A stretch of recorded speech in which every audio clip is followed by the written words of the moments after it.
We're going to install a Bootstrap Barrio theme using Composer for what we need to type Composer require Drupal Bootstrap Barrio.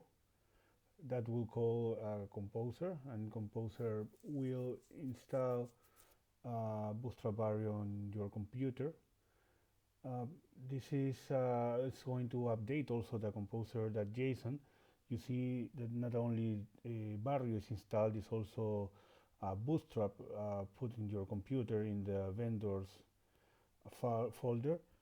Now we're going to see what's been installed. We're going to go to the theme contrib Bootstrap Barrio folder. We are going to find there the installation.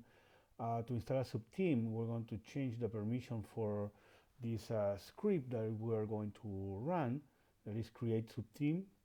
The create subtheme will give us we're going to have to give them some information about the name of the theme. We're going to name it my theme in this case, and a small description.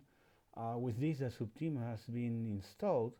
So let's see what happened on the contrib theme folder.